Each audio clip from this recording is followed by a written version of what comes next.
Alright, welcome to episode 2 of the Python tutorial. We're going to cover more variables. So one thing I want to show is that you can assign multiple values to multiple variables at the same time. So we'll take x, y, and z, and we'll set those equal to 1, 2, and 3. And then we're able to print, and you can print multiple variables in the same manner. So save that, we'll open up the terminal. I'm already in that folder, so again it's py and then the file that you want to run, which is 2.py for this lesson. So you can see it prints out 1, 2, 3. You can also give multiple variables the same value by doing something like similar to this. X equals y equals z equals, and we'll say multiple variables to same, or multiple variables same value. And then you can see if we copy paste this, we'll go ahead and comment those out. Save, run. You see that it just prints that string 3 times because each one of those variables has that same value of this string. Another important part is that you can add variables together. For instance, you can have x equals 1, y equals 3, and then you can print x plus y. Now, note that this is with integer values, so when we save this and run this, it actually adds them together, and it gives us the result of 4.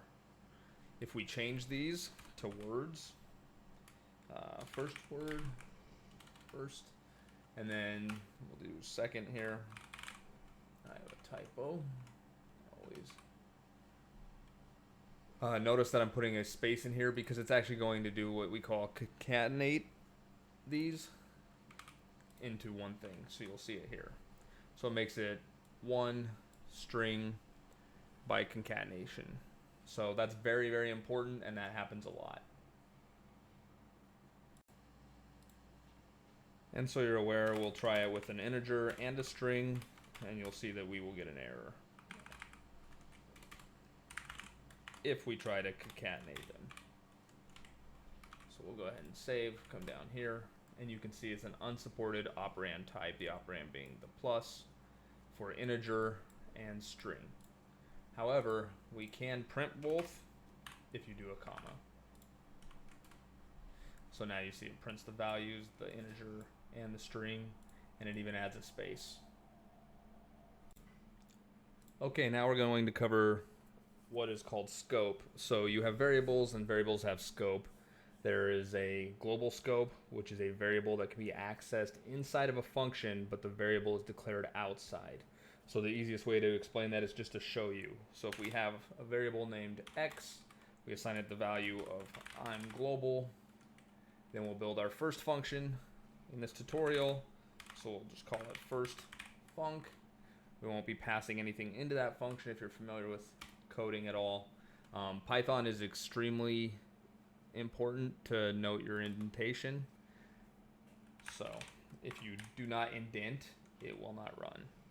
So there's our function, and then we need to call this function. There, let's give that a try. And you see that it returns the I'm global variable. So this variable here, x, is actually declared outside of the scope of this function. This is important because you can declare other variables inside of a function like y, and you can print xy as we covered before, since we have a string and an integer. Let's go ahead and save that, and you see I'm global 1. Now we will make another function,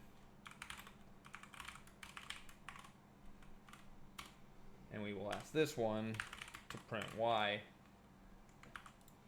and then we'll execute second function.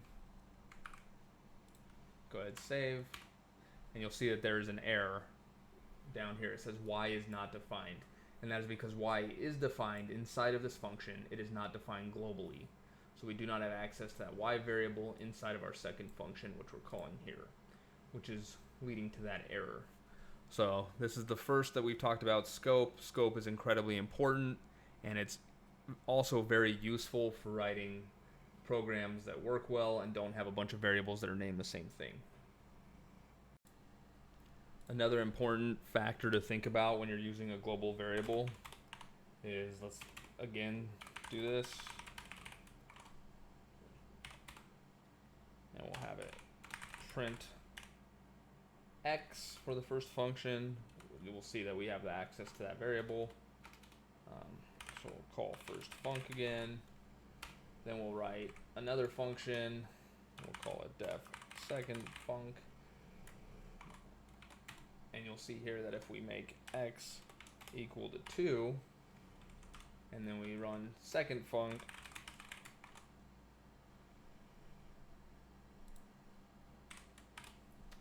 if I can type, we will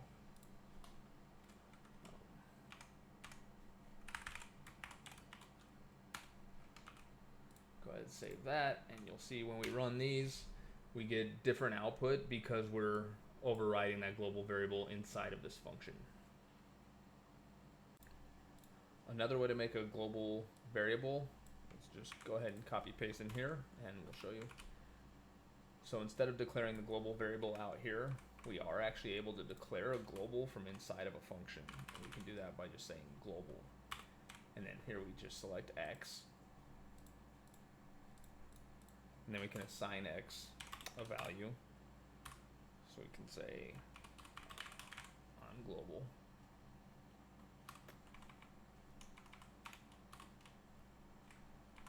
Here's a good time to use double quotes instead of single quotes for a string. So then we have this printing x, and then we'll just get rid of that and see if we have access to it. Go ahead, save, run.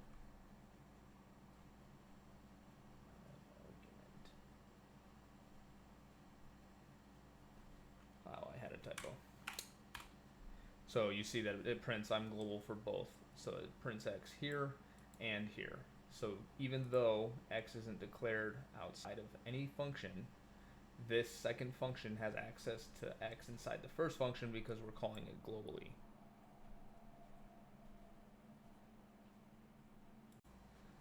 Another thing we have is if we have a global variable like x, we'll just set it to first as the value, and then you can do a function.